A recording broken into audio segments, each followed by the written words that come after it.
tardes, soy Susana Sarmiento, coordinadora del local de Burgos, de STEM Talenguel, y hoy estamos aquí en directo en Burgos para contaros cómo es el Centro Nacional de Investigación sobre la Evolución Humana.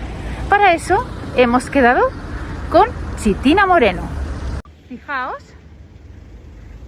que estamos aquí, qué maravilla de edificio, y aquí nos está esperando Chitina. Hola. Buenas. Chitina, qué alegría verte. ¿Qué nos vas a contar hoy? Hola, bienvenidos al Centro Nacional de Investigación sobre la Evolución Humana. Yo me llamo Chitina Moreno Torres Rodríguez Contreras y hoy os voy a enseñar el CNIE por dentro, así que acompañadme. Allá vamos. Cuéntanos qué es el Centro Nacional de Investigación sobre la Evolución Humana. El CNIE es un centro dedicado al estudio de nuestros orígenes, a través de 3 programas de investigación: paleobiología, arqueología y geocronología y geología. Estudiamos el pasado de nuestra especie, estudiamos su entorno, la ecología y sobre todo una parte muy importante, le ponemos una fecha a todos esos eventos que ocurrieron en el pasado. Yo creo que lo mejor es que os lo expliquen nuestros investigadores. Seguidme. Ya estamos dentro. Lo primero que quiero hacer es que alguna persona os dé la bienvenida y por eso vamos a subir hasta su despacho y así os voy enseñando también, mientras vamos avanzando, pues cómo nuestro edificio.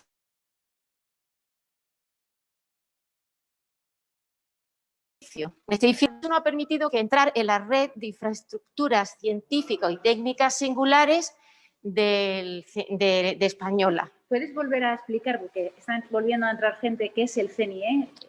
Por supuesto. Bienvenidas, chicas. Estamos dentro del Centro Nacional de Investigación sobre la Evolución Humana. Soy Chitina Moreno Torres y esta tarde voy a ser vuestra guía a través de los laboratorios y de otros espacios. Vamos a ir subiendo para ir conociendo todos estos espacios donde trabajan científicos y técnicos de muchísimas disciplinas. El estudio de nuestros orígenes tiene que realizarse a través de la puesta en común de investigaciones de diferentes procedencias, de diferentes materias. Aquí, por supuesto, no nos limitamos a conocer la parte biológica, también los entornos, también donde se encuentran los fósiles. Y tenemos unos equipamientos muy sofisticados para hacer nuestros análisis. Eso significa que aquí tenemos químicos, físicos, por supuesto antropólogos, paleoantropólogos, geólogos, matemáticos, arqueólogos, una gran variedad. Aquí en estas investigaciones unimos las letras y las ciencias. Eso es un gran valor.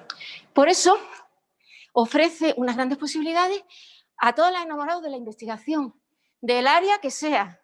Bueno, pero esto, ¿cómo se gestó? ¿Cómo empezó a existir? Porque, claro, tiene que haber una base para... Bueno, el Centro Nacional se crea aquí en Burgos porque muy cerquita de aquí tenemos uno de los yacimientos más importantes del mundo, que muchos ya conocéis, muchas de vosotras seguro que ya estáis pensando en cuál es.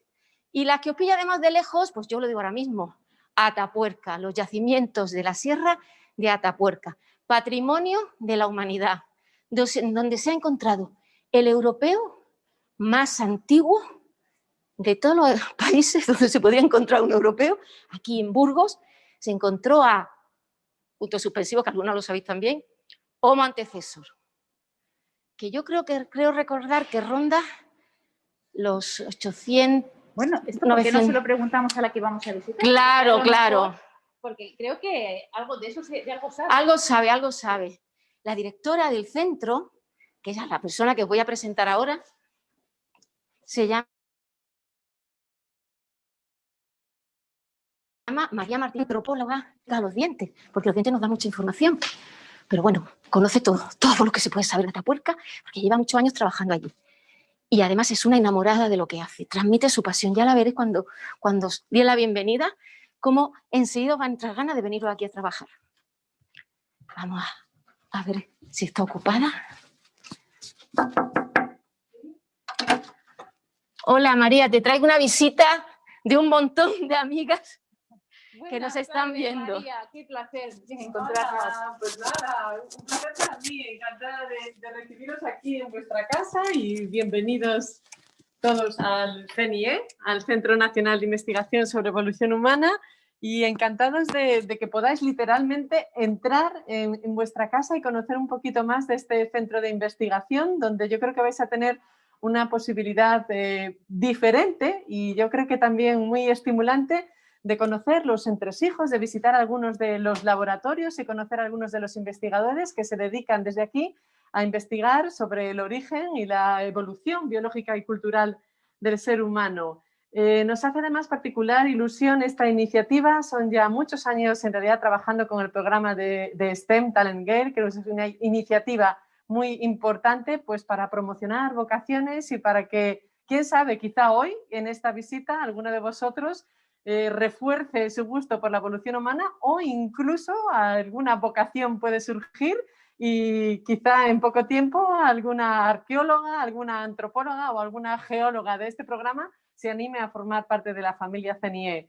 Me alegra muchísimo que estéis aquí, muchísimo ánimo, muchísima fuerza para seguir vuestros sueños, vuestra vocación y por supuesto recordad siempre que tenéis un lugar aquí en el CNIE. Disfrutad muchísimo de vuestra visita. Pues muchísimas gracias, María. Mira, veníamos hablando de la importancia de este centro y de cómo nació esto gracias a los yacimientos de Atapuerca.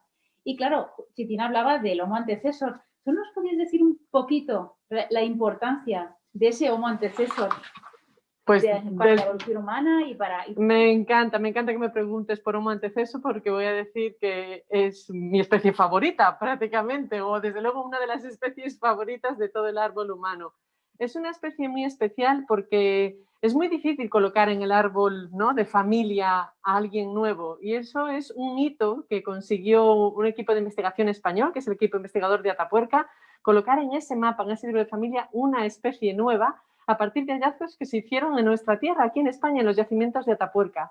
Es una especie distinta, enigmática, diría, porque tiene una serie de caracteres, una mezcla que no se había visto hasta ahora en el registro fósil. En algunos aspectos es moderna, parecida a nosotros, sobre todo en la forma de la cara, aunque hoy en día antecesor tendría la cara escondida tras una mascarilla, pero os puedo decir que sería una cara muy parecida a la nuestra, y tenía a su vez combinados unos dientes muy primitivos. Esa combinación da lugar a una nueva especie y además ocupa un lugar muy especial en nuestro árbol evolutivo, porque se ha sugerido que Homo antecesor sería el ancestro común de nuestra especie, Homo sapiens, y de los neandertales, y posiblemente también esté en la raíz del origen de estos nuevos familiares también que tenemos en el árbol, que son los enigmáticos denisovanos. Así que tenemos que sentirnos muy orgullosos precisamente de la ciencia que se puede hacer en nuestro país, del gran talento que tenemos aquí en nuestro territorio. Y nada, pues en ese sentido animaros que es posible hacer ciencia buena, que es posible escribir una página importante en un libro de interés internacional y para toda la humanidad, como es el conocimiento de nuestro pasado. Pues muchísimas gracias, María. Gracias a ti, Susana, Chitina. Vamos a seguir la ruta para ver los laboratorios, las científicas. Sí, nos queda mucho que ver. Mucho que ver. Muchísimas gracias. Gracias. Aquí. Hasta luego, chao. Bueno, siempre un placer escuchar a María. A ver, ¿dónde nos llevas ahora, Chitina? Bueno, pues ahora vamos a entrar en un laboratorio que tiene, yo creo que es el laboratorio del mundo que tiene más equipamiento por centímetro cuadrado. Madre mía. Y en Granada, bueno, soy de Granada, no exageramos nada. Es un laboratorio que tiene un nombre muy largo. Laboratorio de microscopía y microtomografía computarizada. Bueno, esto nos lo va a hacer porque es un poco... Que lo va a hacer estupendamente, mucho más claro. Se llama Belén Notario y es la responsable de todo este espacio. Este laboratorio que ya veis, como os he dicho, que tiene equipamiento por todos lados. Hola, Belén. Hola, buenas tardes, Belén. Bueno, pues mi nombre es Belén Notario. Como os ha comentado mi compañera, soy técnico de este laboratorio. No sé cómo me tengo que poner esto. Ay, es que así se te oye mejor que con la mascarilla. Sí, con la mascarilla es que se oye poco. Ya estoy, ya. Entonces, bueno, aquí hay un montón de equipos, hacemos un montón de ensayos para todo tipo de, pues eso, de empresas, de gente de aquí del centro, de otros tipos de centros de investigación. Y bueno, para llegar aquí yo estudié físicas. Luego hice la tesis también en física, en la rama de ciencia de materiales, y bueno, surgió esta oportunidad para, bueno, pues para manejar un poco todos los equipos que hay aquí y tratar de colaborar pues con distintos investigadores y usuarios y luchar también pues para que venga gente al centro y de otras disciplinas fuera de lo que es la rama de humanidades, y me pareció pues hoy una opción interesante que nos podía dar un feedback muy bueno tanto a los usuarios como al propio centro. Entonces, bueno, la verdad que esa es... ¿Vas a enseñar un poquito a ver Sí. qué es lo que haces aquí exactamente? Sí, espera, si quieres, ¿te va bien empezar por allí? Vamos Vale. a empezar por donde nos enseñes. Wow, esto es una lavadora enorme. Me parece más quizá una lavavajilla, ¿no? Sí. O no, con la ventanita. Bueno, esto para que lo veáis, os lo enseñan así un poco por dentro. Es bueno, lo que llamamos un microtomógrafo, que igual pues con el nombre este resulta complicado, pero para que os hagáis a la idea es lo mismo que un TAC médico. Entonces, lo que hacemos normalmente es escanear muestras, las hacemos un montón de radiografías, como las que nos hacen cuando nos hacemos daño y nos tienen que hacer una radiografía del brazo, pues exactamente igual a la pieza. La hacemos girar un montón de veces, le hacemos un montón de radiografías y lo que conseguimos es ver el interior de la pieza y reconstruirla en 3D. Para que os hagáis una idea, si queréis, mostramos un ejemplo que a veces es mucho más fácil que así explicado. Entonces, aquí en la pantalla, ¿vale? Esto que tenemos aquí, el ejemplo que os vamos a enseñar, es un astrágalo, que es un huesecillo del pie, ¿vale? Entonces, le hemos hecho un montón de radiografías y veis que lo que conseguimos, ¿vale?, es ver el interior del hueso, ¿vale?, la parte esponjosa que nos cuentan tantas veces, ¿vale?, y la parte externa, que es la parte, pues esto, más sólida. Vamos pasando, ¿vale?, y podemos ir viendo el hueso a lo largo de toda su sección. ¿Y este hueso de dónde lo habéis sacado? Este es un hueso de un humano moderno, ¿vale? Y veis que luego lo que podemos hacer, ¿vale?, es reconstruirle también en 3 dimensiones. Interesante. Claro, esto lo podéis hacer de esto, ¿hasta qué medida entra en esa máquina? Podemos meter 20 centímetros de diámetro, una pieza de 20 centímetros de diámetro por 40 centímetros de alto. Y bueno, como os he dicho, podemos meter piezas distintas. Por ejemplo, ahí, para que os hagáis una idea, pues en el centro tenéis un hormigón que también se ha podido escanear.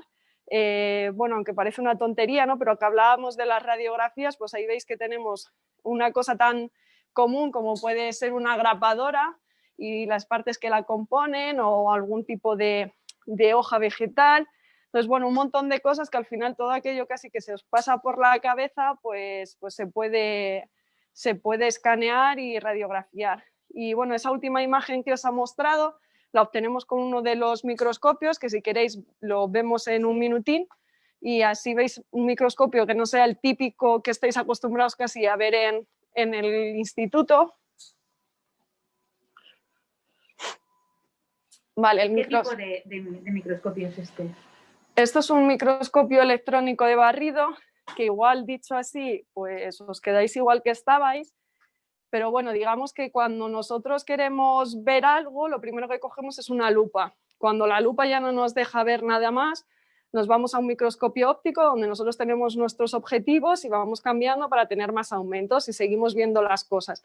Pero claro, hay otro momento en el que ya no vemos más, y para seguir viendo e ir más a la profundidad de las cosas, tenemos que diseñar otro tipo de dispositivos. Uno de esos dispositivos es lo que tenemos aquí, que es lo que se llama el microscopio electrónico, que bueno, si ya lo habéis oído, a lo mejor os lo han contado en el instituto, en lugar de trabajar con luz blanca, es decir, en lugar de trabajar con fotones, pues vamos a trabajar con electrones. Y es la principal diferencia. En los microscopios ópticos obtenemos imágenes a color, mientras que este tipo de microscopios pues nos dan imágenes en blanco y negro. Entonces, por ejemplo, aquí os he puesto la imagen de una pieza metálica donde podéis ver, ¿vale?, los distintos tipos de cristales, el cómo han ido creciendo. Esto nos da cuenta de cómo se ha fabricado ese metal. ¿vale? Y las distintas fases que la constituyen. ¿Cuántos aumentos tiene este microscopio? Esto Aproximado. puede llegar a 50.000 aumentos, que vienen a ser pues 2-3 micras de resolución, ¿vale? 2-3 micras una micra es una milésima parte de un milímetro, para que os hagáis la idea un poco de las escalas con las que estamos trabajando. Y aparte de que tenemos la foto, pues también nos dice qué es cada componente. Es decir, si yo, por ejemplo, pincho aquí, me dice, pues esto es hierro. Si pincho, por ejemplo, aquí, me puede decir, pues esto es plomo. O sea, que no solamente nos saca la imagen, sino que también nos dice la composición química de nuestro material. ¿Y lo que metes en el microscopio se puede meter tal cual o tienes que ponerle algún tipo de material o recubrimiento? Eso es. En principio, la gran ventaja que tiene este microscopio es que nos deja trabajar con las muestras tal cual, no hay que metalizarlas, que es una gran ventaja de cara al centro en el que nos encontramos, porque al final si tú tienes piezas fósiles o piezas arqueológicas que son únicas en el mundo, si las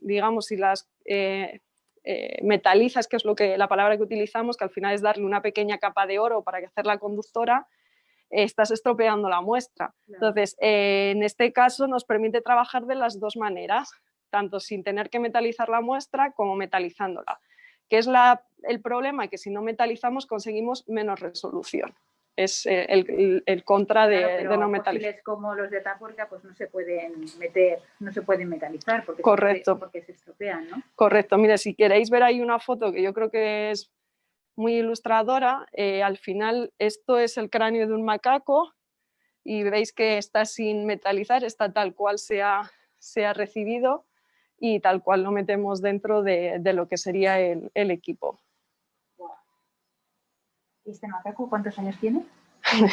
Bueno, este macaco era actual también, os cuento la historia si queréis.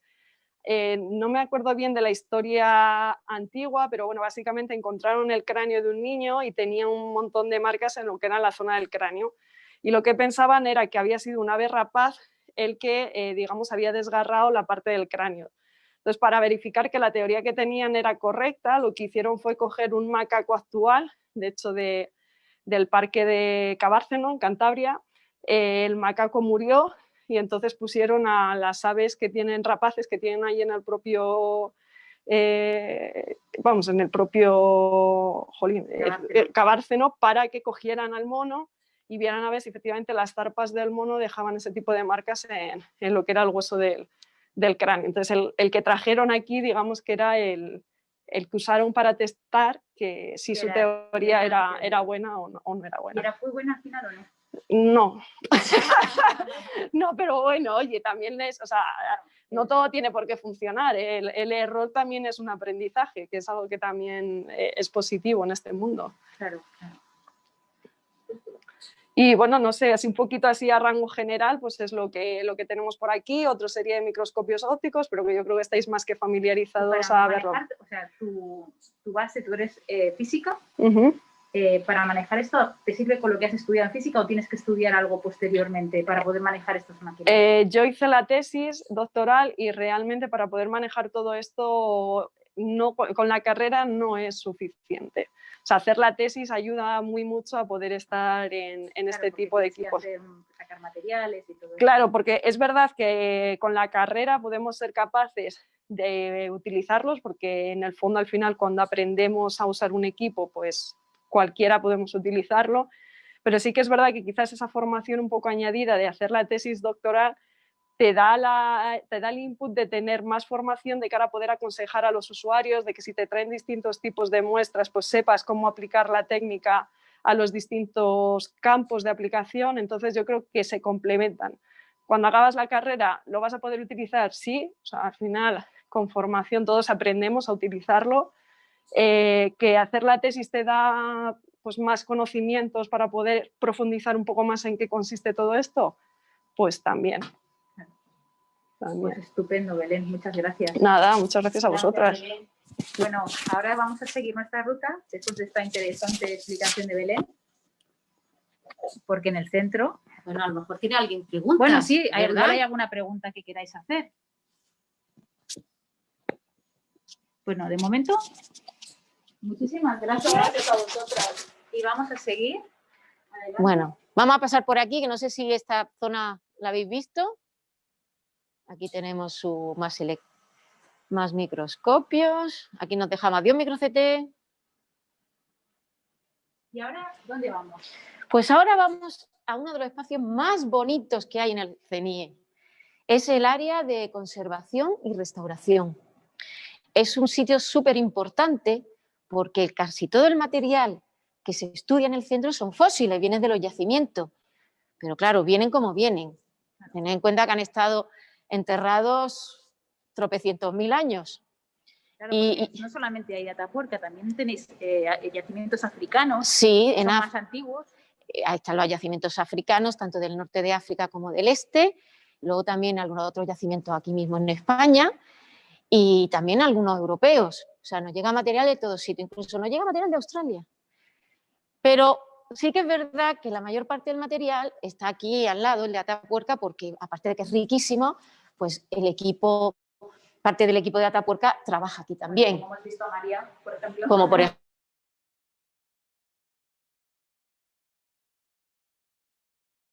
ejemplo. Micro-CT, ¿no? Era el aparato que hemos estado viendo para ver las cosas entre sí, sí. Es el micro-CT. Micro-CT, exactamente. Eso que tenía la ventanita. Pero si lo dices entero, sería... Microtomógrafo computarizado. Sí. Genial. Bueno, llegamos ya a la zona de restauración. Sí, aquí es la zona que os he contado, que es donde llegan los fósiles y también herramientas líticas para prepararlos tanto para ser expuestos en el museo, porque no he comentado antes, pero tenemos aquí el Museo de la Evolución Humana aquí al lado. ¿Veis esas aspas rojas? Esas aspas que se ven ahí lejos, son nuestros vecinos. Más cerca. Sí, cuando subamos por las escaleras ya os explico lo bien avenidos que estamos y lo cerquita que estamos. Pero bueno, volvemos... Sí, os la enseño luego. Bueno, pues estamos en esta área donde llega todo este material para prepararlo tanto para el museo como para estudiarlo o para depositarlo en nuestro depósito de colecciones, porque todo no puede ser expuesto. Hay todo tipo de materiales, pues tenemos... Ay, esto es una preciosidad. Qué maravilla. Bueno, a ver, explícanos, porque esto es no sé si se llega a ver, pero se ve que es un cráneo. Bueno, antes de que siga yo explicando, como ya he dicho a mí antes, siempre me gusta que hablen los expertos. Pues sí, mejor. Y entonces tengo aquí que me acabo de encontrar una manera de decirlo, a Marina Martínez de Pinillos. Ella es antropóloga, su especialidad es la antropología dental. Eso es. Ha pasado bastante rato en este laboratorio. En este laboratorio y en el departamento de arriba. Y conoce muy bien también a Atapuerca. Y entonces estaba Susana enseñando a nuestros visitantes virtuales. Parte de los fósiles que tenemos aquí cerca. Igual nos podías contar tú un poco, si sabes lo que es. A ver, porque esta mañana han estado estas chicas. Esto es de Atapuerca. Sí, te voy a pasar el micrófono para que te oiga mucho mejor. Ahí. Bueno, aquí, desde luego, esto, quien lo contaría bien son Pilar, Raquel y Sofía, que están trabajando aquí. Pero bueno, lo que tienen ellos expuesto aquí en el laboratorio de restauración es esta parte de aquí son fósiles que vienen de la Sierra de Atapuerca, de los yacimientos de la Sierra de Atapuerca. Veis en la mesa un asta de ciervo que ha aparecido en los niveles inferiores, en el nivel 9 de la cima del elefante, ¿vale? Todo esto que hay en esta mesa sí que me parece que es todo perteneciente a la cima del elefante, el yacimiento al primero que nos encontramos en la sierra, nada más entrar. Este cráneo, ya no sé si es, a ver, de caballo. Este cráneo de équido. O sea, un cráneo de caballo, ¿eh? Sí, que se lo encontraron así de aplastado, ¿eh? Que no... Sí, y más, lo que pasa es que está restaurado. Está muy restaurado, sí, los pequeños fragmentos los han restaurado las compañeras, y una pata de águila que también aparecía en ese mismo yacimiento. ¿Veis los detallitos? ¿Qué pasada? Está la pobre un poco machacada, pero... Es que estos vamos, ¿de cuánto estamos hablando? Pues Para habla. que se hagan una idea de cuántos años. Millón 200 aproximadamente. 1.200.000. Eso es. Se dice pronto. Y después, esto ya es más reciente, no sé exactamente el yacimiento, no sé si es Ojo Guareña, sí, creo que es Ojo Guareña. ¿Pone Palomera? Cuba la Palomera, Sí. pero no sé si es de Ojo Guareña, de Ana Isabel Ortega, sí, creo que sí. Esto es reciente, sí, es de nuestra época, es Sapiens, Estas son vaya. las suturas, ¿no? Sí, las suturas craneales. Y esto sería, es joven. Estos son jóvenes. Sí, ¿no? lo que pasa que bueno, el tema de la sutura craneal sí, pero no es uno de los más precisos. Lo que pasa que esta, por ejemplo, es la sutura, esta de aquí arriba es la coronal, esta es la... Tenemos que explicarles qué es una sutura. La unión existente entre los huesos del cráneo. El hueso del cráneo no es una bóveda perfecta, no es una bóveda un solo hueso, sino que son varios huesos unidos entre ellos por suturas. Esas suturas se van cerrando conforme va pasando el tiempo, efectivamente.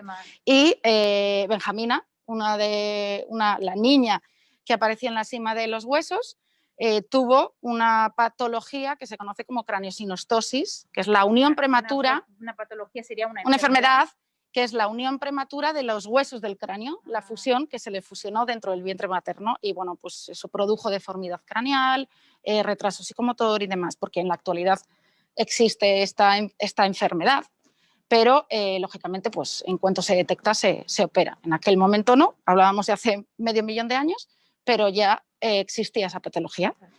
Y aquí tenemos una mandíbula. Y veis aquí los dientecitos.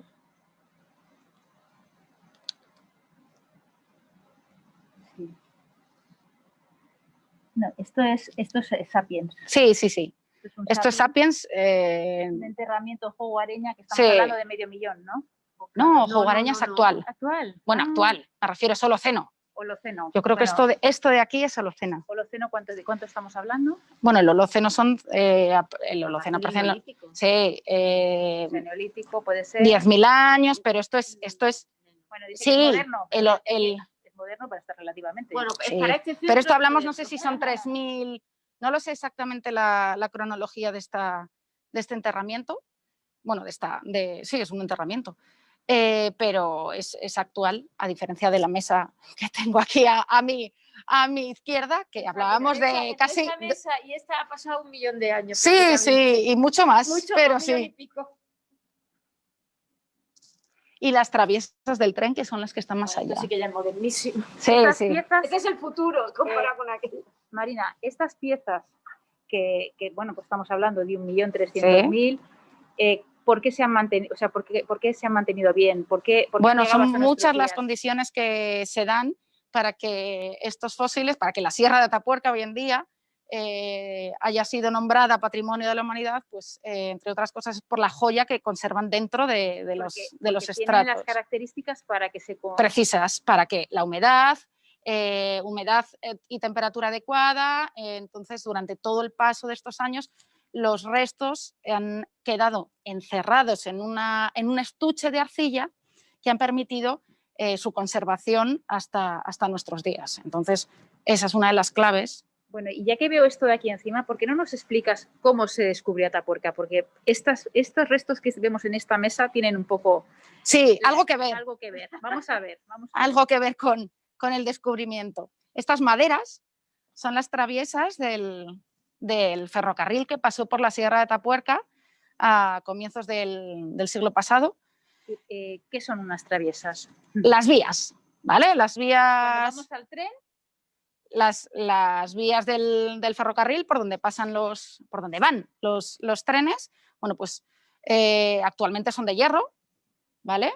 Pero a los comienzos del ferrocarril, bueno, pues estas traviesas se hacían de madera y aquí pues hay parte de las traviesas que se encontraron o que estaban cuando se hizo el ferrocarril minero, que... Porque claro, los yacimientos de Atapuerca se encontraron gracias a que hicieron ese tren, ¿no? Ese paso, aquel tren, el ferrocarril minero que unía la Sierra de la Demanda con Burgos y Burgos con el norte para transportar hierro y carbón, pues misteriosamente, en vez de seguir un trazado recto y lineal por los campos de cereales, que cuando vamos a la Sierra de Atapuerca vemos perfectamente, lo que hicieron fue introducirse por medio de la sierra. Para eso se dinamitó parte de la montaña y fue cuando entonces se descubrió parte de los restos que están en la Sierra de Atapuerca, en la zona de la trinchera del ferrocarril. Por eso se llama esos yacimientos que están ahí en ese paso, se llaman los yacimientos de la trinchera del ferrocarril, Claro, precisamente entonces, por esto.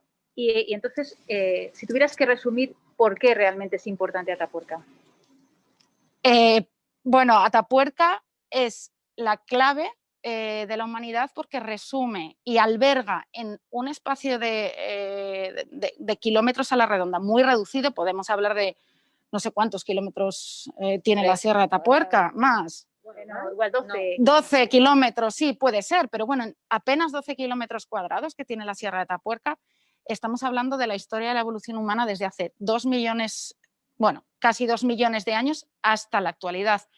En todo ese tiempo, la Sierra de Atapuerca ha estado habitada por diferentes especies, por los preneandertales, los neandertales, por nuestra especie, por Homo antecessor e incluso por una especie que todavía se desconoce, pero que ahí estuvo, precisamente en este yacimiento que hemos visto de la cima del elefante, estos restos de la cima del elefante, donde ahí se encontró el primer humano, podríamos decir, o el humano más antiguo que hay aquí en la Sierra de Atapuerca. Entonces, se han encontrado restos de ese Homo, Homo SP, Homo, no sabemos cómo se llama, sin definir, luego efectivamente. tenemos Homo antecesor, Eso luego es, tenemos neandertales, preneandertales, neandertales y nuestra especie, que somos o sea, sapiens. están todas las todos especies. los personajes. Todos los personajes desde hace unos 2 millones de años, casi 2 millones de años, hasta la actualidad, hasta hoy, que incluso hoy en día no hay en los yacimientos, pero sí alrededor vive la gente.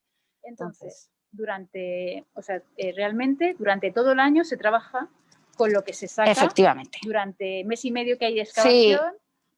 La excavación comprende mes y medio, más o menos, desde mitad de junio hasta todo julio, en donde se sacan numerosísimos restos fósiles y arqueológicos también, de diferentes yacimientos, de diferentes cronologías, y durante el resto del año lo que se hace es investigar, restaurar y guardar todos esos restos que se han encontrado durante esa campaña. Claro, y en esa campaña, ¿cuánta gente en época normal? Sí, vale. Este año pasado con el COVID fue pues, diferente. Unas 150, 200 personas de 40 nacionalidades diferentes. Y aquí ahora mismo en el CNIE, ¿cuánta gente trabaja? En el CNIE, en plantilla somos unos 57, pero hay que añadir también las estancias de investigadores que pasan aquí un tiempo, los becarios que se incorporan durante su tesis, así que el número fluctúa. En un momento dado puede haber 80, en otros 100, en otros 60, depende un poco de la época del año también. Por aquí también se produce una dispersión en épocas de campaña, porque no solo hacemos campañas de excavación en Atapuerca, también hay campañas en Old Dubai, en Argelia y en otros sitios de la península.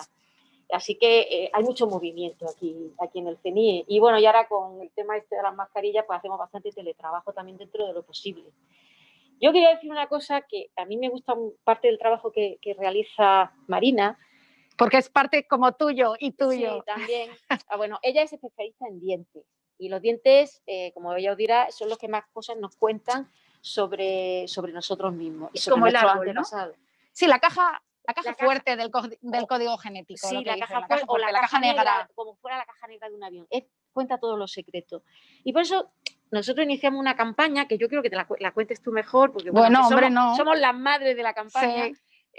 Pero tú eres ella la parte científica, y es la campaña de recogida de dientes del ratón Pérez, que nos ha llevado a tener una colección de dientes de leche, de dientes de cidos maravillosa. Sí. Y ya dejo que tú cuentes el resto y que enseñes las cositas que...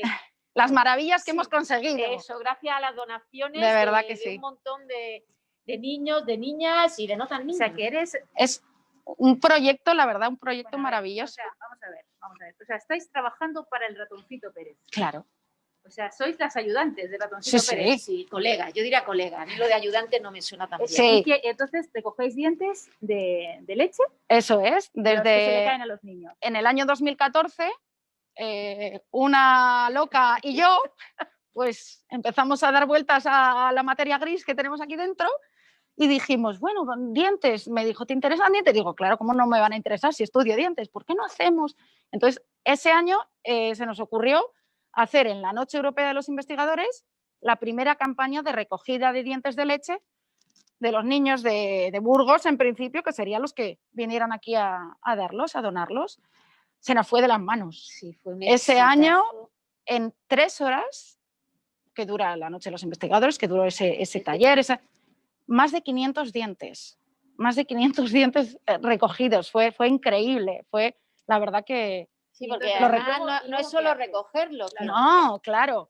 Entonces, esa campaña tuvo tanto éxito que hasta la sociedad nos pidió, por favor, seguid, que queremos traer más dientes, ¿cómo podemos hacerlo otros años? Pues todos los años, desde el 2014 hasta incluso el año en el que estamos, bueno, el año pasado, el 2020, con esta pandemia, hemos seguido con todas las medidas de precaución que teníamos que tener, hemos seguido recogiendo dientes. Entonces, esos dientes, lo importante de esta colección ya no es solo el número de dientes que hemos conseguido en estos 7 años de recogida, que son aproximadamente 3.000 dientes los que ya llevamos recogidos, sino que estos dientes que nos dan los donantes nos los dan con información asociada. Nosotros pedimos que nos rellenen los padres una hoja, que la tengo ahí, es una hoja muy sencilla, unos datos muy sencillos, pero que a nosotros nos dan mucha información para poder después hacer diferentes investigaciones, no solo en el ámbito de la paleontología, sino también en ámbitos forenses. Claro, porque lo que pasa es que normalmente se encuentran muchos dientes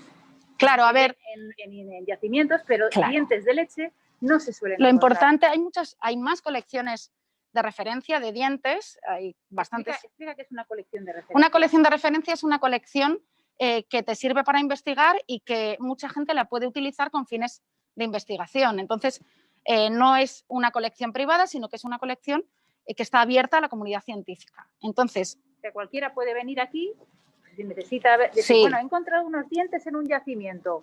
Efectivamente. ¿Con qué lo puedo comparar para saber si son de niño o no? Aquí lo que tenemos ahora es esta colección de dientes de leche, de dientes de niños, que va a poder servir para compararla, y de hecho ha servido ya para compararla con los dientes de Homo antecessor, que es la especie que vivió en Grandolina, en la Sierra de Tapuerca, hace casi 1 millón de años, y que también eran individuos inmaduros, eran niños. Entonces, Bermúdez de Castro y el equipo de Bermúdez de Castro pues, ya publicó un artículo con la comparación de estos dientes de esta especie, de estos Homo antecessor, que viven en la sierra, con otras especies y entre ellas con los dientes de leche de la colección del ratón Pérez. Entonces, lo importante no es en sí, como decía, el número de dientes, sino toda la información asociada a cada pieza dental. Sabemos que el diente que nos traen perteneció a un chico o una chica, qué edad de caída del diente tiene, cuándo se le cayó el diente a ese chico o a esa chica, información también de dónde nació, bueno, información también más allá de esos temas, sino de lactancia materna, lactancia mixta, es decir, recogemos información que quizá ahora pueda parecernos que no nos dé demasiados datos, pero quizá en un futuro pues toda la información que se pueda tener pues servirá. Marina, y no nos has contado cuál es tu formación.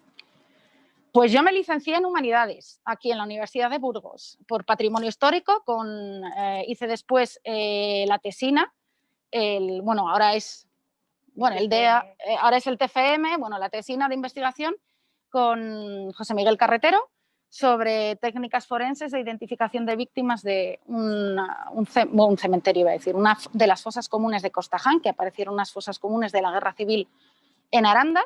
Esa fue mi tesina y después entré en el tema de la paleoantropología, con el equipo de José María Bermúdez de Castro, María Martínez Torres, mi directora de tesis, y demás, pues hice la tesis sobre antropología dental de los dientes de la cima de los huesos. O sea, una fusión de ciencias y letras. Sí, porque realmente mi carrera es Humanidades, que es de letras, sin embargo luego pues me especialicé en esto que es ciencias.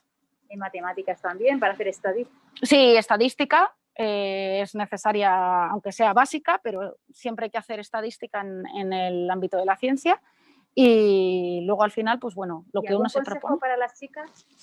Simplemente que lo que uno se propone se consigue. Cuesta más, cuesta menos, pero si que uno puedes se propone y le empezar gusta, por un sitio y efectivamente, acabar en otro. acabar en otro y puede ser de un extremo a otro sin ningún problema, o incluso todo, porque puedes combinar varias cosas, pero no tiene que ser una puerta cerrada el hecho de que una persona haya ido siempre más por letras para pasarse a ciencias y al revés. Tampoco tiene que ser una puerta cerrada que una persona de ciencias quiera meterse en temas de humanidades. Además, Se trata de investigar, ¿no? los eruditos, ¿qué eran? Pues de todo, sabían de todo. Leonardo da Vinci, toda esta gente, sabían de todo. Letras, ciencias, eso es. Pues genial, Marina, muchísimas gracias. Nada, vosotros y bueno, No sé si gracias Nate por... no nos quiere Bueno, enseñar sí, claro, cómo algo no. de lo que haces. Porque después todos estos dientes, no estos, sino todos los que aquí se estudian. No sé si habéis pasado al micro-CT. Sí, hemos estado ahí. Vale, pues bueno, nosotros, esto ya es lo que es un poquito más, bueno, bonito, y también voy a poneros uno de los dientes. O sea, ¿esto lo has hecho tú? Esto lo hemos hecho en el equipo con uno de los dientes. Aquí os he puesto, mira, abrimos un proyecto nuevo con todos los cortes tomográficos y todos los cortes virtuales que se han obtenido en el CT, en el micro-CT. Bueno, pues luego lo exportamos a este software de reconstrucción virtual y le asignamos. Todo esto es muy tedioso, eso es muy largo, es un proceso que no es ahora como lo veis, según lo exporto está, sino que a cada parte del diente, esto es un diente, un canino, un colmillo de esta colección, de la colección del ratón Pérez. Entonces, a cada parte del diente se le asigna un tejido, la dentina, el esmalte, la pulpa, que después nosotros vamos a poder medir, obtener valores, ver grosores, ver la propia morfología del diente por fuera y por dentro, que eso es lo importante, que aquí con estas...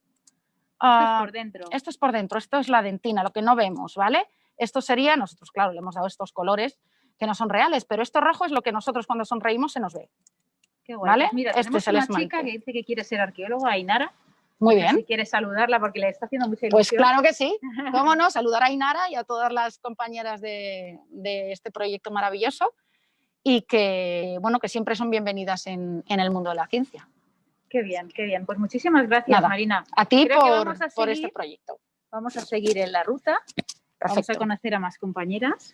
Bueno, Muchas han gracias, preguntado- Marina. Han preguntado si aquí hay más chicas que chicos, más chicos que chicas. Esto Pues, aproximado. pues está como si dijéramos 50-50. Pues que sí, esto está bien. Pero también tengo que decir una cosa.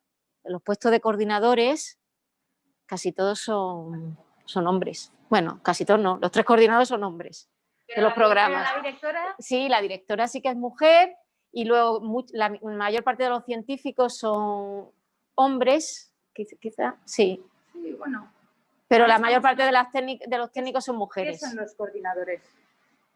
¿Cómo que qué son? ¿Qué son? Sí, sí, que Que lo o sea, expliques. que expliques que es ¡Ah! ¿Qué son los coordinador. coordinadores? Pues mira, cada programa, os he contado antes que... Hasta luego, Marina. Hasta luego, Marina. Como he contado antes que teníamos 3 programas de investigación, el de paleobiología, el de arqueología y el de geocronología y geología.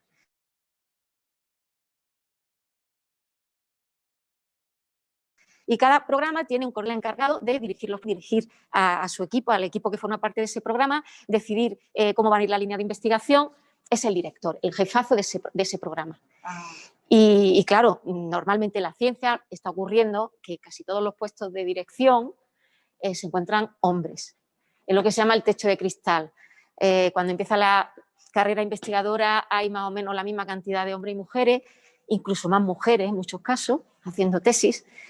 Pero luego, por motivos diversos, a los puestos de responsabilidad suelen llegar más hombres que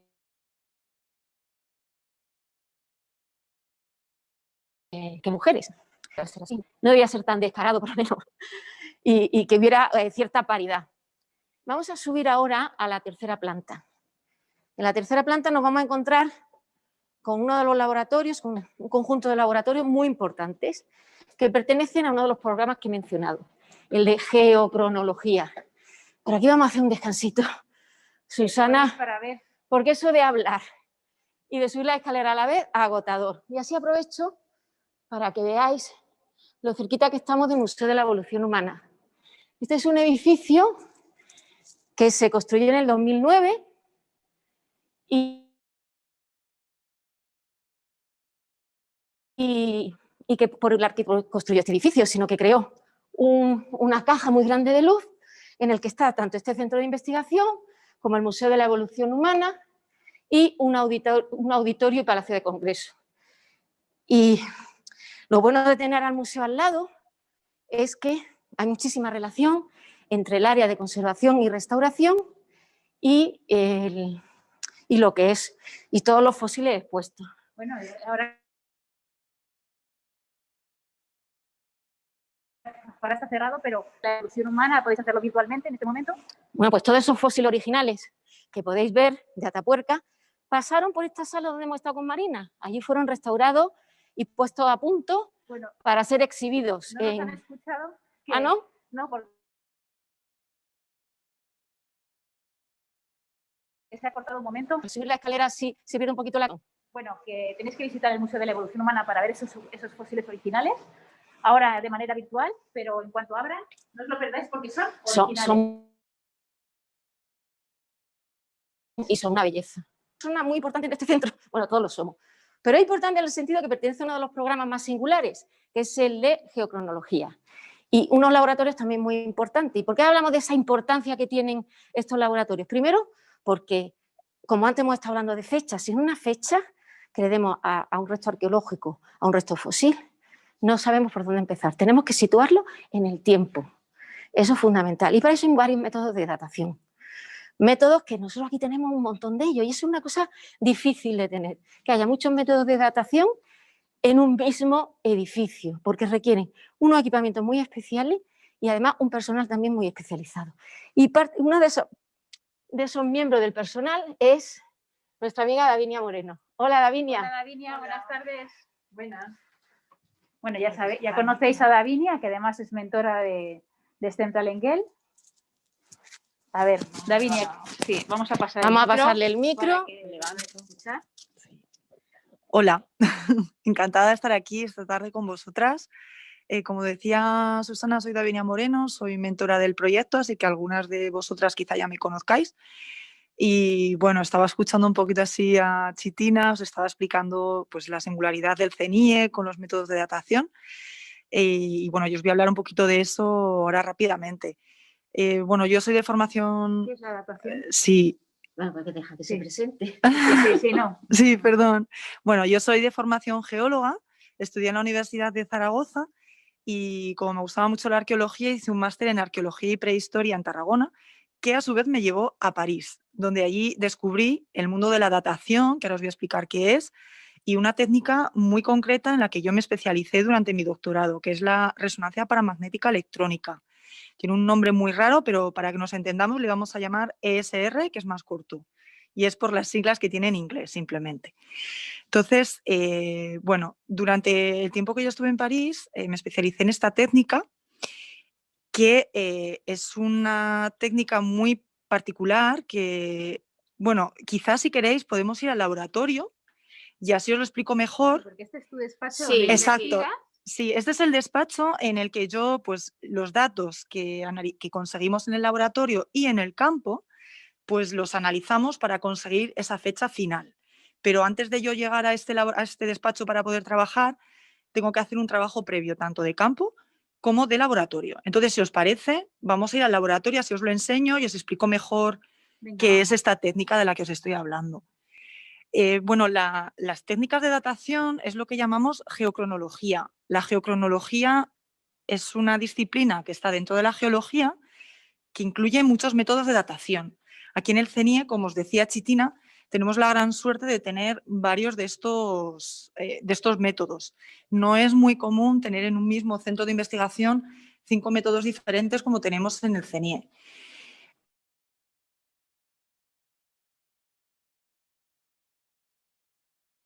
Estos métodos son muy comunes, que conseguir una fecha, nos permiten decir qué edad tiene un fósil. o qué edad tiene el sedimento en el que aparece ese fósil. Algunos de ellos solo nos permiten comparar cosas y decir si una cosa, un fósil, es más antiguo o más reciente que otro. Es lo que llamamos datación relativa. Y los métodos que nos permiten calcular una fecha concreta es el siguiente laboratorio. Son los métodos que llamamos métodos de datación absoluta. Bueno, ya casi hemos llegado, es que hay un trocito.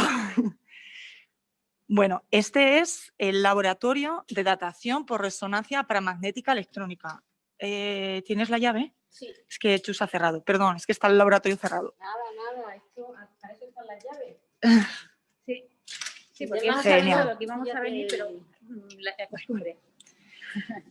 Bueno, pues aquí estamos entrando en el laboratorio de resonancia paramagnética electrónica. Aquí enfrente lo que estáis viendo es un espectrómetro de resonancia paramagnética electrónica, otra vez, que es lo que nos permite medir un dato fundamental para conseguir la fecha, y es saber pues, cuánta radiactividad ha absorbido la muestra durante el tiempo que ha estado enterrada. Nosotros, como muestra, entendemos los granitos de cuarzo que están en el sedimento. Nosotros en el laboratorio cogemos todo el sedimento que hemos cogido en el campo y extraemos los granitos de cuarzo, porque todo lo demás, pues la materia orgánica, las piedrecitas, las arcillas, todo lo que hay, eso no nos sirve. Tenemos que eliminarlo, aislar los granitos de cuarzo y cuando ya los tenemos sueltos, los medimos con este aparato y nos dice... ¿Y cómo lo coges en el campo? O sea, ¿en el campo lo puedes coger de normal, de día, sin ningún problema, o tienes que ir de noche? ¿O cómo tienes que hacer? Pues eso es una particularidad de esta técnica. Nosotros lo que hacemos es medir, como os decía, la radiactividad que queda absorbida por esos granitos de cuarzo y esto ocurre cuando los electrones se mueven dentro de nuestros granitos de cuarzo. Ellos se quedan atrapados en unas trampas de las cuales no pueden salir. Pero si les ponemos en contacto con la luz del sol, sí que pueden salir, porque la luz del sol les genera una energía que ellos necesitan para salir de esas trampas. Por eso nosotros, cuando vamos al campo, tenemos que hacerlo o bien por la noche o bien utilizar unos cilindros, unos tubos de PVC, que es un material opaco, para evitar que nuestra muestra de sedimento entre en contacto con esa luz solar, porque en este caso lo que haríamos es eliminar esos electrones, hacerles que salgan de esas trampas y por lo tanto no podríamos conocer la edad real de ese yacimiento. Entonces es una particularidad tanto de esta técnica como de otro método de datación que también tenemos en el CNIE, que es la luminiscencia. Ambos métodos se caracterizan por eso. Nosotros necesitamos medir una señal que si la muestra está en contacto con la luz del sol, se pierde. Entonces, por eso trabajamos principalmente de noche. Y toda esta preparación de muestras en las que separamos los cuarzos y quitamos todo lo demás, lo hacemos en unos laboratorios sin luz. Utilizamos una luz roja muy específica para evitar que esa señal se pierda. Por eso son dos técnicas que son pues a veces un poquito ingratas, porque son condiciones un poquito duras a veces, ¿no? Y bueno, pero al final son dos metodologías muy útiles que se utilizan en un rango de edad que va entre pues, los 5 años, es decir, podemos datar por luminiscencia cosas de hace 5 o 10 años, hasta los 300.000 años. Y con ESR, con resonancia paramagnética electrónica, podemos datar cosas entre unos 100.000 años hasta 1 o 2 millones de años. Es decir, que solo con estas dos técnicas podemos datar cosas entre 5 o 10 y 10 años hasta por lo menos 2 millones de años. Es decir, abarcamos prácticamente todo el periodo cuaternario, que es el momento en el que aparece el ser humano y en el que se centra todo el estudio de evolución humana y prehistoria. Os voy a enseñar también un equipo que utilizamos en el campo para medir esta radiactividad natural que os digo que cogemos, o sea, que hace que los electrones se muevan y nos permitan medir esa señal. Esto lo iba a preparar, pero al final no he tenido tiempo, así que... Vamos a poner esto pegadito en el jersey para que pueda... Es muy rápido de hacer. Vale. Esto que os voy a enseñar, nosotros cuando vamos al campo llevamos muchísimas cosas, pero esto es fundamental. Es fundamental porque este aparato nos va a dar una medición de la radioactividad natural real en el campo, que de otra manera no podríamos conocer. Y es muy importante para los cálculos que luego hacemos en el despacho con el ordenador. Este aparato, esto es como un mini ordenador, se ve bien, ¿no? Esto es como un mini ordenador al cual le conectamos esta sonda que, bueno, así parece como que es algo súper complicado y tal, pero al final no es tan complicado. Aquí, en esta zona roja, dentro hay un cristal que tiene una característica y es que absorbe muy bien la radioactividad. Entonces, cuando conectamos esta sonda con este ordenador y medimos la radioactividad en el campo, lo que obtenemos es un espectro que vemos aquí en esta pantalla y que nos dice si ese sedimento es muy radiactivo, es decir, tiene muchos elementos radiactivos, mucho uranio, torio, potasio, son elementos radiactivos que son los que generan la radiactividad que todos hemos escuchado hablar en la televisión algunas veces, que es peligrosa y que puede provocar daños a las personas. Pero de forma natural existe en la naturaleza en unas dosis muy bajas, es decir, unas cantidades muy pequeñas que no nos afectan, pero sí nos permiten utilizar esas modificaciones que esta radioactividad produce en el cuarzo para datar, ¿vale? Básicamente, muy rápidamente, es lo que hacemos en este laboratorio. Pero como os decía, hay muchos más métodos y si queréis, vamos a pasar al laboratorio de al lado y vemos otro método. En este caso, como os decía, es un método de datación relativa. No nos va a dar un número, como sí que hacemos con luminiscencia o con ESR, que podemos decir este fósil tiene 500.000 años. Con este otro método, lo que vamos a decir es otro tipo de cosas, ¿vale? Que también son muy importantes, pero que no nos dan un numerito. En Atapuerca, por ejemplo, ¿cuántos métodos habéis utilizado? Porque tú trabajas también en el yacimiento. Sí, en Atapuerca hemos empleado resonancia paramagnética electrónica en cuarzos, que es lo que os he explicado, en dientes fósiles. También se ha aplicado series de uranio en calcitas, en espeleotemas. Los espeleotemas son las estalactitas y las estalagmitas que veis en las cuevas. Pues generalmente se les llama espeleotemas. Pues también se ha aplicado.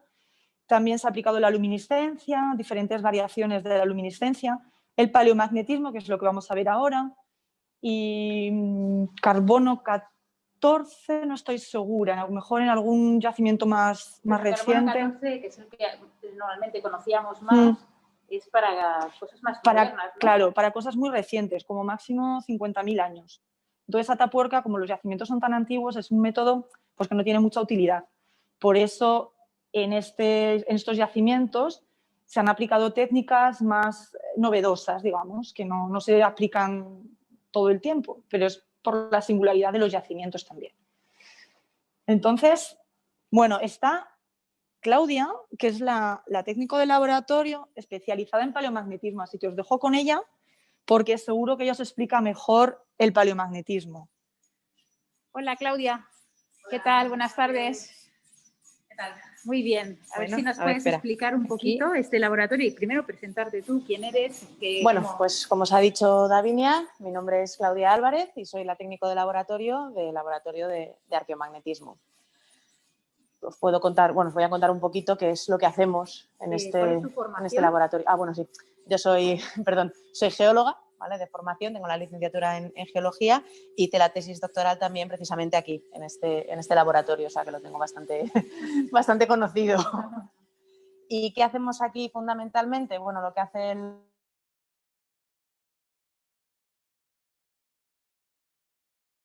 el paleomagnetismo o arqueomagnetismo es que el planeta tiene un campo magnético terrestre, aunque no lo veamos, está presente. Exactamente. De hecho, si me acompañas, tenemos ahí una plaquita, bueno, una pegatinita en la entrada, precisamente para señalar un poco esa idea. Entonces, esta es la forma más sencilla de representar el campo magnético, como si fuera un imán, ¿vale? Que es lo que magnetiza esas brújulas que a nosotros nos dicen dónde está el norte y dónde está el sur. Lo hemos establecido por convenio. ¿Qué ocurre con este imán hipotético que tiene en el interior del planeta que genera el campo magnético, que es esto que veis aquí, que en realidad se le llaman líneas de fuerza? Pues que ese imán, ¿vale? Esta forma tan sencilla de representarlo, ese imán es un culo inquieto.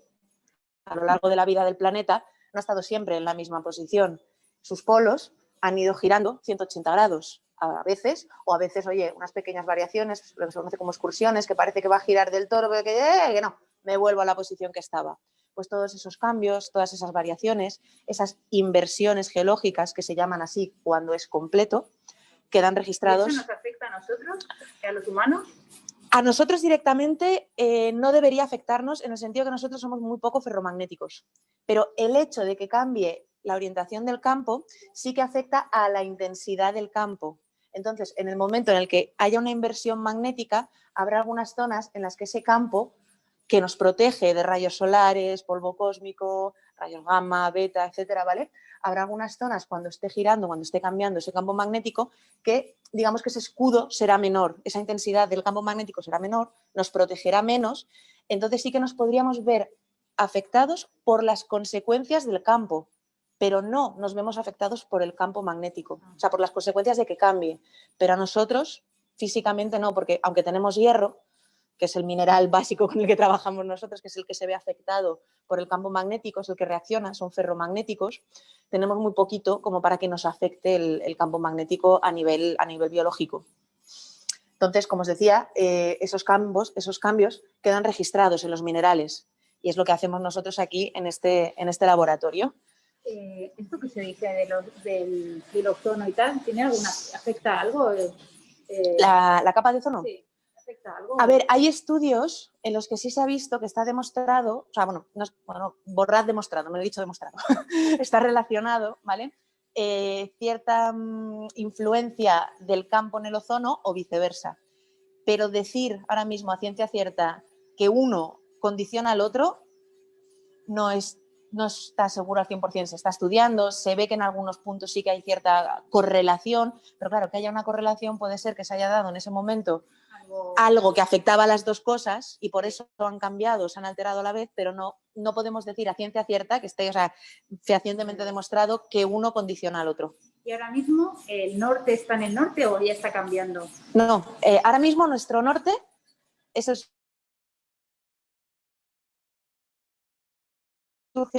nuestro norte geográfico.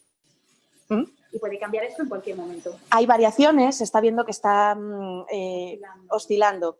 A ver, yo lo he simplificado mucho, ¿vale? Al decir que es un imán con un campo, pero ese modelo, que es lo que se conoce como, claro, me salen las siglas en inglés, el modelo dipolar, ¿vale? Te explicaría el 90% del campo.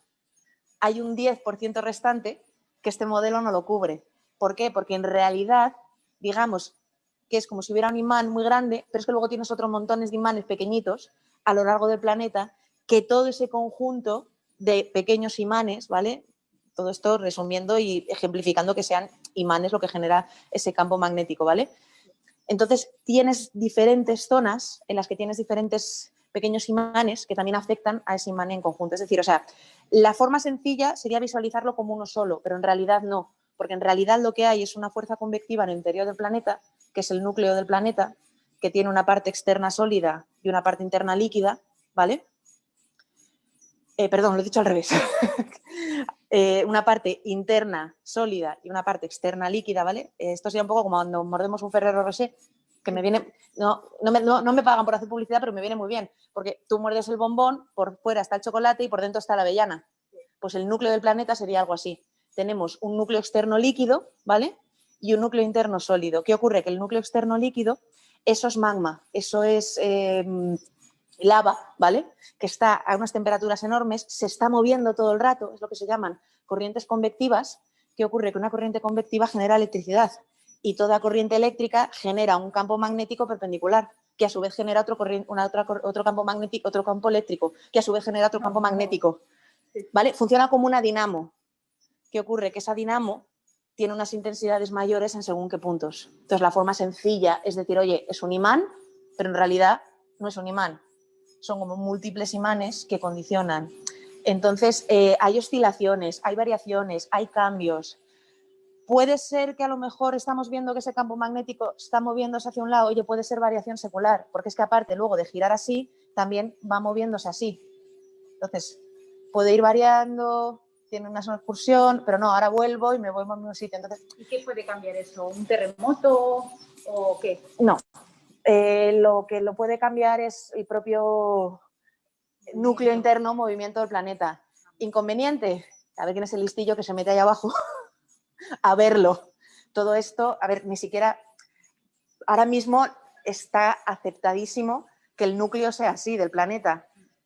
Pero claro, nadie lo ha visto. Todo esto se basa en estudios geofísicos, en ondas de terremotos, precisamente, que son las que nos permiten ver cómo son las composiciones de las diferentes capas del planeta. Entonces, claro, se asume que es eso.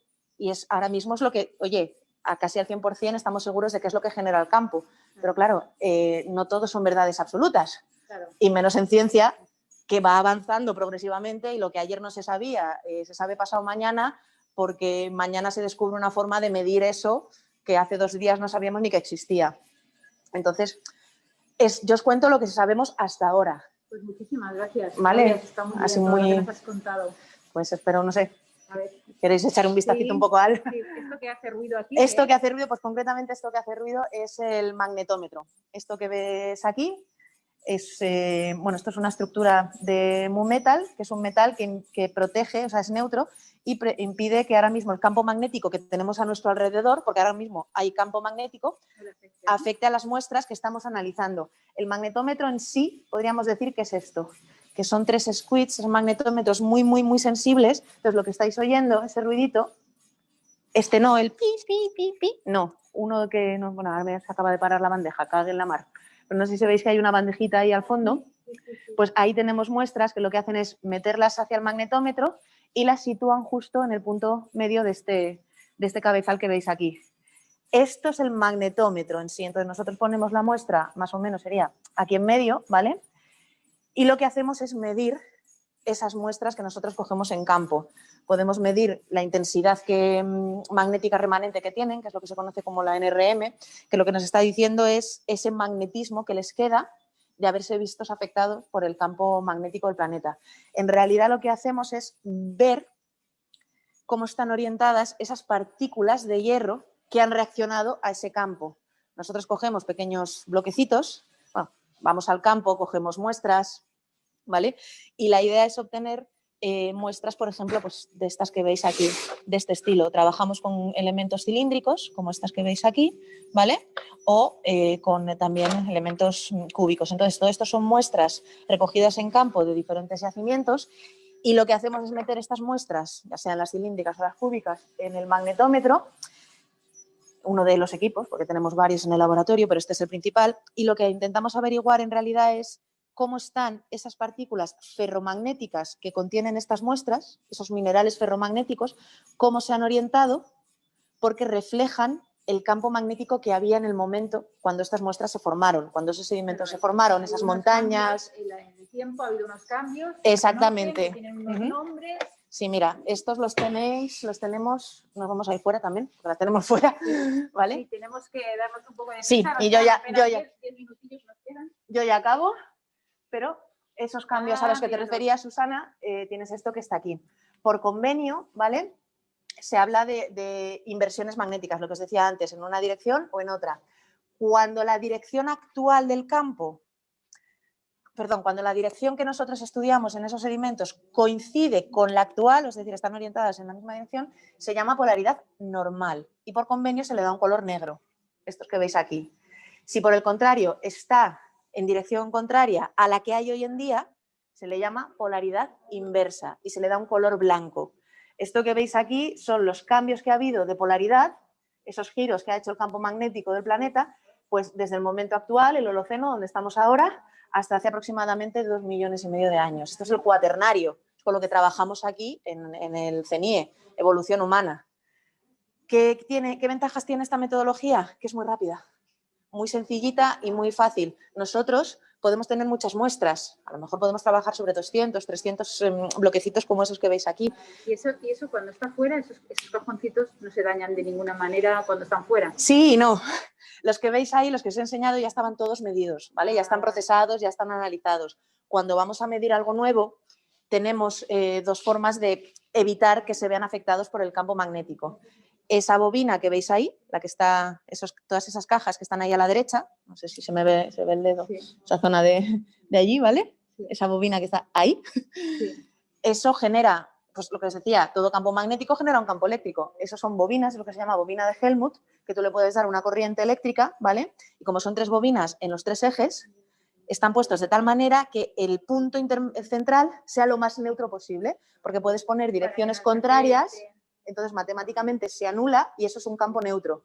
Esa es una, o por ejemplo, dentro de al lado del magnetómetro, y ahí, no sé si se ven, son esos 2 cilindros que están ahí, son del mismo material que el magnetómetro, un metal, que lo que hace es evitar que se vean afectadas las muestras. Entonces, antes de medir, siempre dejamos las muestras un par de días, una semana, dependiendo del tipo de material, ya sea en la bobina o en los cilindros. Pues genial, Claudia, muchísimas gracias. Bueno, tendríamos toda una tarde para que siguieras contándonos porque es súper interesante. Si tenéis alguna duda o algo. Bueno, si hay alguna pregunta, siempre se la podemos hacer. Exactamente. Llegar. Muchísimas gracias, Claudia. A vosotros. Bueno, seguimos aquí. Davinia. Hola. Pues Davinia nos quería contar otro método de datación. Sí, ya rápidamente porque creo que no queda mucho tiempo. Apenas no llega a 10 minutos. Vale, bueno, pues simplemente aquí podemos ver, aquí mejor, otro de los laboratorios de dataciones del CNI es el laboratorio de series de uranio.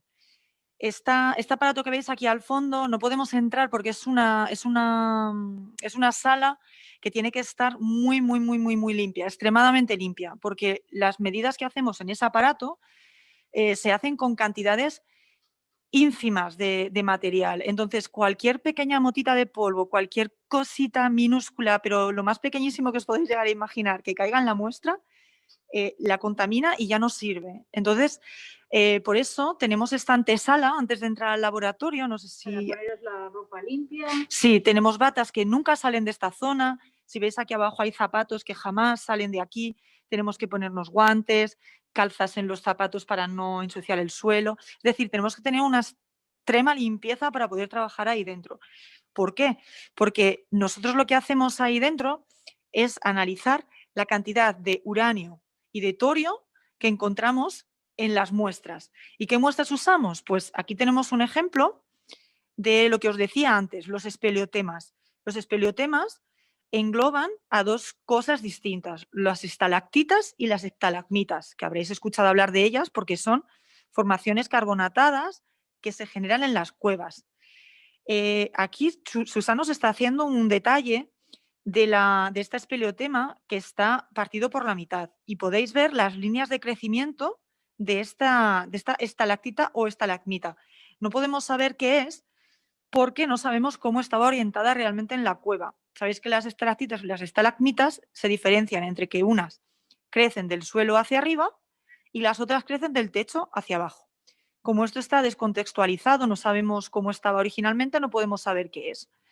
Vale, pues nosotros lo que hacemos es coger partes pequeñísimas dentro de estas líneas de crecimiento de un mineral que se llama calcita, que tiene dentro uranio y torio. Y os preguntaréis, ¿qué es el uranio y qué es el torio? Que además antes también lo he dicho, que en el campo medíamos estos elementos, ¿no? Pues son elementos químicos, pero que son inestables en la naturaleza. Es decir, que ellos se van a transformar en otros elementos químicos para ser más estables y para poder estar más, digamos, más a gustito en la naturaleza, ¿no?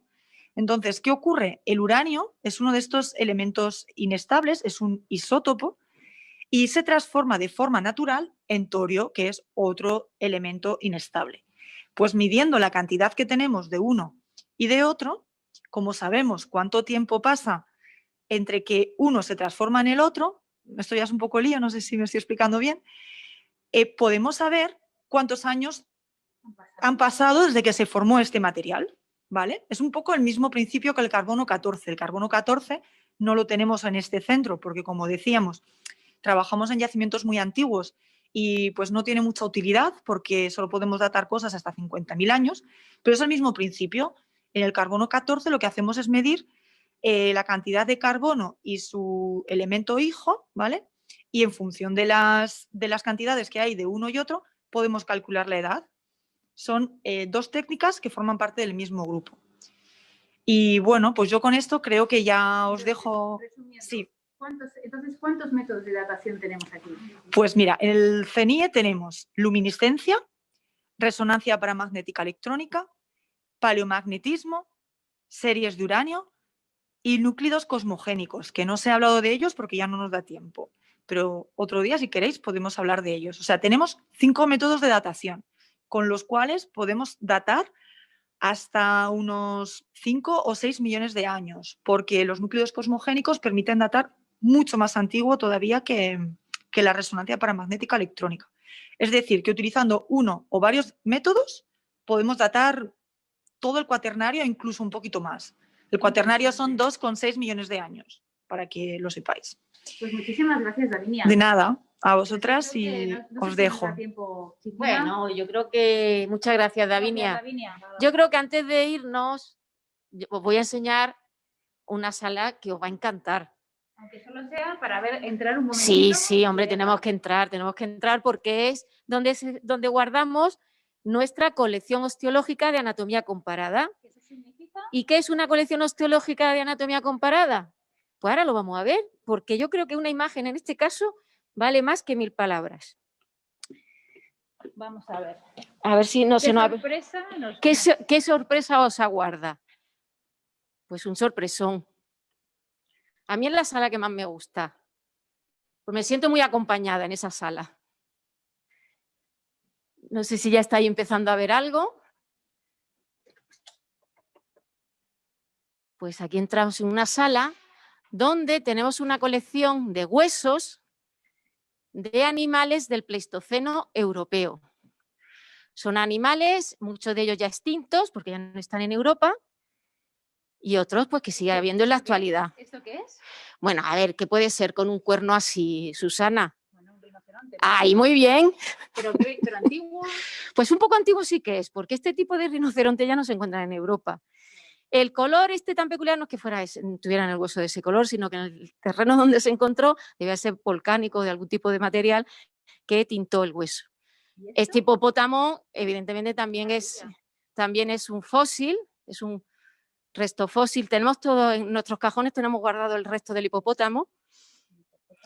Y luego tenemos también animales actuales, como por ejemplo las películas de Estados Unidos, ¿no? como este bisonte europeo.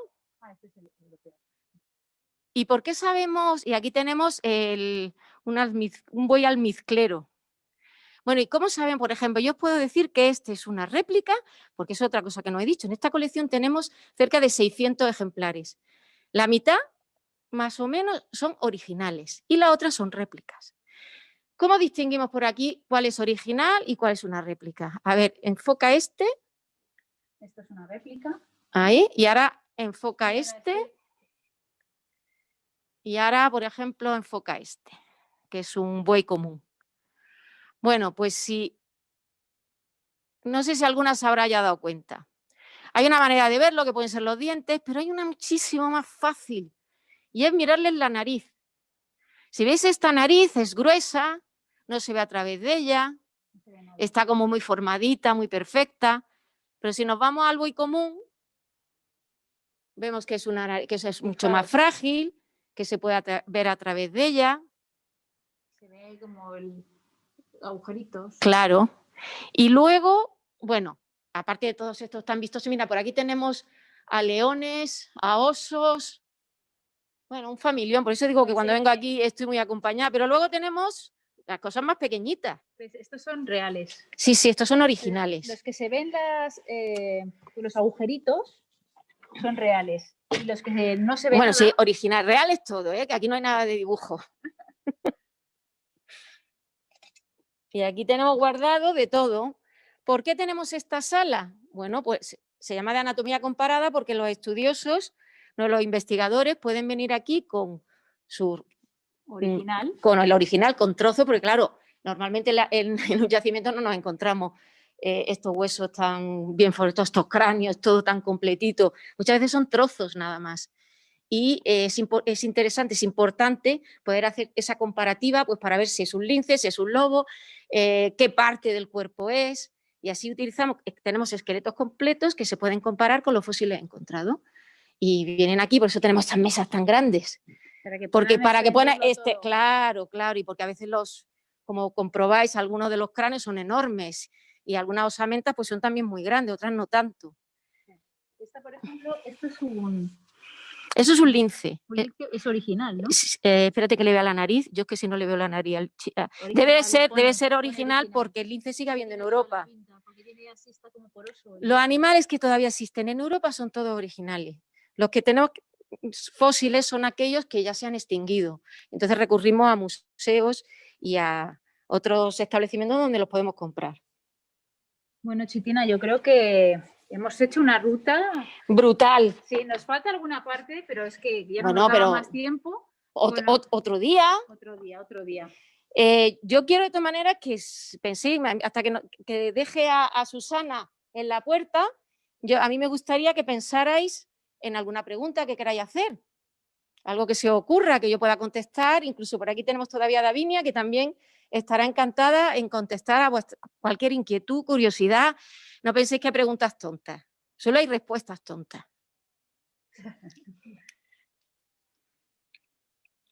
Bueno, pues es que ha sido estupendo. Yo, para mí, lo que me parece más interesante es la mezcla de ciencias y letras y de cómo está todo fusionado, como la necesidad de, pues a veces de las humanidades y la necesidad de la ciencia, o sea, todo es ciencia. O sea, que, sí. O sea, que aunque estemos en letras o en ciencias, lo importante es el método científico, que eso lo hemos estado hablando todo este mes, que lo utilizamos para nuestra vida diaria. Aquí lo vemos en todas las cosas que se hacen, ¿no? Sí. A mí me parece esa parte muy interesante. Bueno, que aquí tiene cabida todas las áreas del saber prácticamente, así que ninguna de vosotras puede decir, no, es que yo allí no encajo. Todas, cualquiera que sea vuestra orientación profesional, aquí encontráis un hueco, porque hay de todo. Yo misma, yo no he hecho ciencia. Una pregunta, a ver. Que no han entendido muy bien la diferencia entre original y réplica. Ay, a ver. El original es un animal que ha vivido, por ejemplo, en una granja, en un zoológico, en un parque y muere. Y entonces hay empresas que los recogen, los preparan y los venden. Y entonces aquí, ay, mira, nos han vendido un buey común y lo traemos aquí. Como por ejemplo, ¿no? Este es un original, totalmente. Un original. Los dientes son originales. Sí. Igual que este también es original. Este bisonte europeo actual. Pero luego hay otros que ya no están en Europa. Porque se han extinguido. Están a lo mejor en otras partes del mundo, pero no en Europa. Y entonces, ¿qué hacemos? Queremos seguir teniéndolo, pero ya no podemos encontrar un cadáver de estos bichos. Pues y encontrar un fósil en estas condiciones es súper complicado. Entonces recurrimos a comprarlo a un museo que los tengan o a empresas que se encargan de ello. Y están hechos, exactamente, están fabricados. Están hechos con resinas, son copias exactas de otros. Sí, exactamente, y son caros, ¿eh? Sí. Bueno, vale dinero todo, no te vayas a creer que porque sean originales, estén muertos, se hayan muerto y estén allí, no los van a dar gratis. Todo esto porque requieren un proceso, los tienen que preparar. Así que esta colección, aquí donde la veis, se ha hecho una gran inversión, lo que os puedo decir. Una pregunta para ti. Quieren saber, por lo menos un poquito, qué es el núcleo cosmogénico. Uy, eso es un poco complicado de explicar tan rápido, pero bueno, los núcleos cosmogénicos son elementos químicos que no existen en el planeta Tierra, que se generan no existen de forma natural, es decir, no se van a formar en una montaña o en un río o en un lago de forma natural, como podemos encontrar potasio, uranio, torio, hierro, litio, exacto, los elementos de la tabla periódica. Los elementos de la tabla periódica son elementos químicos que se generan en la naturaleza en el planeta Tierra. Los núcleos cosmogénicos son elementos químicos que se generan cuando la radiación cósmica, perdón, no me salía la palabra, los rayos cósmicos que vienen del espacio exterior, que proceden la mayoría de ellos del Sol, entran en contacto con nuestra atmósfera. Y cuando digo que entran en contacto es que esa radiación cósmica choca con elementos químicos que de forma natural están en nuestra atmósfera o en la superficie de los continentes, y esa colisión de elementos genera un elemento químico nuevo. Pero si no existiera esa colisión previa con los rayos cósmicos, ese elemento no se encontraría en el planeta.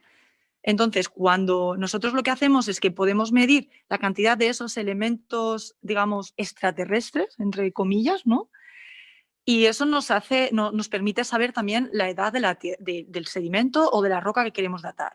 Vale, y para acabar, nos preguntan ¿por qué decidisteis hacer esto y qué es lo que más os gusta de lo que hacéis? Bueno, yo creo que lo que nos mueve a casi todos los que estamos en este centro es la curiosidad, el saber. Y no hay nada más interesante que saber de dónde narices venimos, que es una pregunta que nos llevamos haciendo muchos años. Aparte, en este centro pues, conoces todo tipo de científicos, de investigadores de muchísimas ramas. Y estás aprendiendo Y de diario. muchos países. Y de muchos países también. Y te pone en contacto con tanto conocimiento, tantas cosas diferentes, que cada día podemos decir que cada día es una aventura. Y no paras de seguir aprendiendo, porque eso realmente es lo que te mantiene más vivo, ¿no? El estar aprendiendo cada día. Y eso hace este trabajo muy especial. ¿Y para ti? Pues yo digamos que es un poquito vocación desde que era pequeña, porque mi padre es un gran apasionado de los fósiles y desde que nací pues Eres de un sitio especial, hay que claro. decirlo. Ella es de Ricla. Yo vengo de Ricla, de un pueblo de Zaragoza muy conocido por las jornadas de paleontología aragonesa, que empezó a organizar mi padre con un par de amigos más y bueno, en el año 90, y yo siempre cuento esta historia, pero es verdad, en el año 93, en esas jornadas, se trató sobre la evolución humana de los primeros humanos en Aragón. Y se invitaba a expertos en la materia que vinieran a dar conferencias y talleres para niños. Yo en aquella época era una niña, yo tenía 11 años o 12 años. Y uno de los talleres lo impartió José María Bermúdez de Castro, que es uno de los codirectores de los yacimientos de Atapuerca. Y él nos enseñó cómo medir los huesos humanos y nos enseñó a interpretar esa información y saber qué podíamos saber de esos huesos simplemente midiéndolos. Y a mí eso me fascinó. Entonces yo ya con 12 años, 12 años, ¿no? Sí, yo con 12 años ya dije, yo de mayor quiero ser como este señor. Yo quiero ser paleontóloga y quiero trabajar en Atapuerca. Entonces, bueno, pues todo lo que hice a partir de entonces en el instituto, sobre todo, pues yo ya decidí estudiar ciencias, luego decidí estudiar geología, porque en Zaragoza no hay biología, que son las dos ramas por las cuales puedes hacer paleontología. Y bueno, pues eso luego me llevo pues lo que os contaba antes, a estudiar un máster y Pues muchísimas así que es gracias. vocacional. Yo creo que nos vamos a despedir, vamos a que nos vean a las 3. Muchísimas gracias por habernos acompañado. Esperamos que os haya gustado esta super visita al CNIE que nos han dado estas grandes profesionales. Esperamos que hayáis disfrutado, porque nosotros sí que lo hemos hecho. Sí, ha sido un placer enseñaros el laboratorio y para cuando queráis, aquí estamos otra vez. Hasta pronto, Hasta chicas. pronto, chao. ¡Viva Gracias. la ciencia! Chao, chao.